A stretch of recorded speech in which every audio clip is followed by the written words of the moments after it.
मामले में sir court ने इंटरिम बेल दे दिया है। राबड़ी देवी और उनकी दोनों बेटियों को किस तरीके से देख रहे हैं, लगातार आप लोगों के खिलाफ चार्जशीट फाइल की जा रही देखिए, थी। सीधी सी बात है कि ये प्रक्रिया का हिस्सा है, न्यायिक प्रक्रिया का हिस्सा है। ये खबर बन रही है तो जाहिर तौर पर कोई बनाने की कोशिश कर रहा है।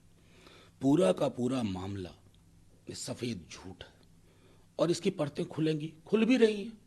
आने वाले दिनों में मैं समझता हूँ सब कुछ दूध का दूध पानी का पानी होगा और ये सब लोग सिर्फ इंटरिम बेल नहीं, फाइनली निकल आएंगे फ्री, क्योंकि ये पूरा का पूरा एक पॉलिटिकल मैनूवरिंग का हिस्सा था। कल सर उत्तराखंड में एक वायलेंस देखने को मिला मदरसा को लेकर, यूसीसी के जस्ट नेक्स्ट डे इम्प्लीमेंट होने के बाद शूट एंड साइट का ऑर्डर वहां सरकार ने निकाल देखिए, दिया। मैं सीधे तौर पे कहता हूँ, इस देश का सामाजिक ताना बाना टूट रहा है, बिखर रहा है। हल्द्वानी जैसी जगह जिसके बारे में पहले कोई कल्पना नहीं कर सकता था, शांति सौहार्द का पर्याय हुआ करता था, आखिर किसने शांति भंग करने की कोशिश की? सौहार्द क्यों बिगड़ रहा है? और ये सिर्फ हल्द्वानी का मामला नहीं, पूरे देश से ऐसी छवियां आ रही हैं। किस प्रकार के देश का निर्माण कर रहे हैं? क्या यह अमृतकाल है या विषकाल बना रहे हैं? मैं ये सवाल पूछता हूँ केंद्र की भी सरकार से और उत्तराखंड की धामी सरकार से भी। जेडीयू के मिनिस्टर है श्रवण कुमार, वो आरोप लगा रहे हैं कि आरजेडी अपने कॉन्ट्रैक्टर को उनके एमएलए के पास भेज रही है तोड़ने के लिए। कमाल कर रहे हैं, जिनके साथ वो बैठे हुए हैं इन दिनों इधर उधर के बाद, कभी इधर कभी उधर, कभी इधर कभी उधर, न जाने अब किधर। तो वो तो बहुत बड़ी पार्टी है, दुनिया की सबसे बड़ी पार्टी है। विधायक खरीदने, विधायक तोड़ने, विधायक को रिसोर्ट में ले जाने की माहिर पार्टी है, जिसका नाम है भारतीय जनता पार्टी। तब भी अगर वो इस तरह के आरोप लगा रहे हैं तो मुझको लगता है ऑल इज नॉट वेल।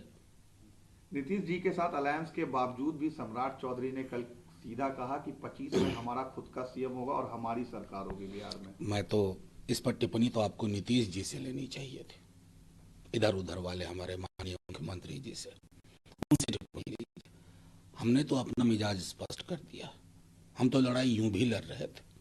20 का विधानसभा चुनाव आप सबको याद है, एक यंग बॉय ने लंबी लकीर खींच दी।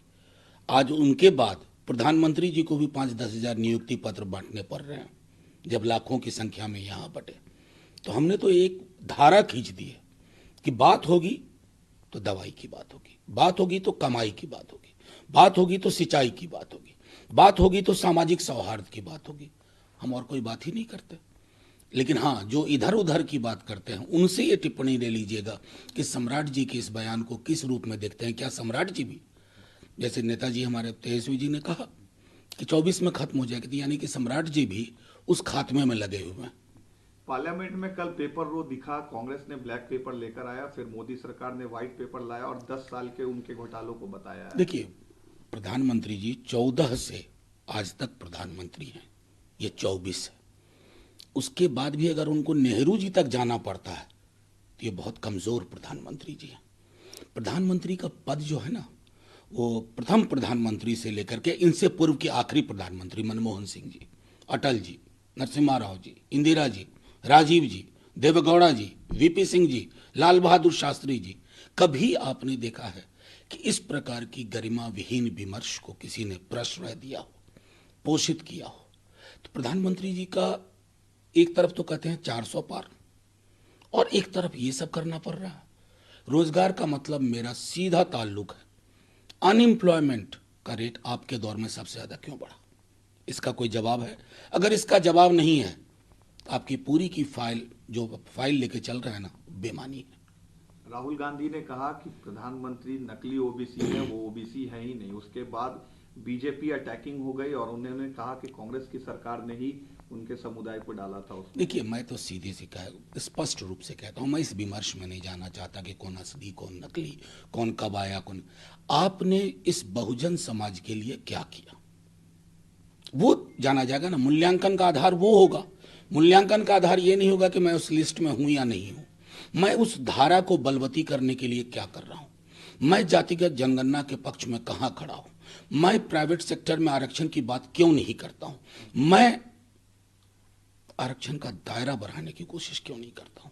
ये मूल्यांकन की चीज है जिस पर प्रधानमंत्री जी और उनकी पार्टी असफल है। और मुझे तो स्मरण है, हम लोग छोटे थे, कर्पूरी जी के बारे में किस प्रकार की अशोभनीय टिप्पणी भाजपा तब की जनसंघ किया करती थी।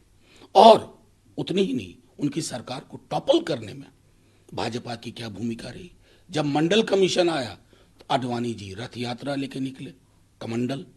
तो ये सारी चीजें ऐतिहासिक दस्तावेज हैं, उस पर मूल्यांकन होगा कि आप कहां खड़े हैं। नमस्कार, मैं हूं मानक गुप्ता।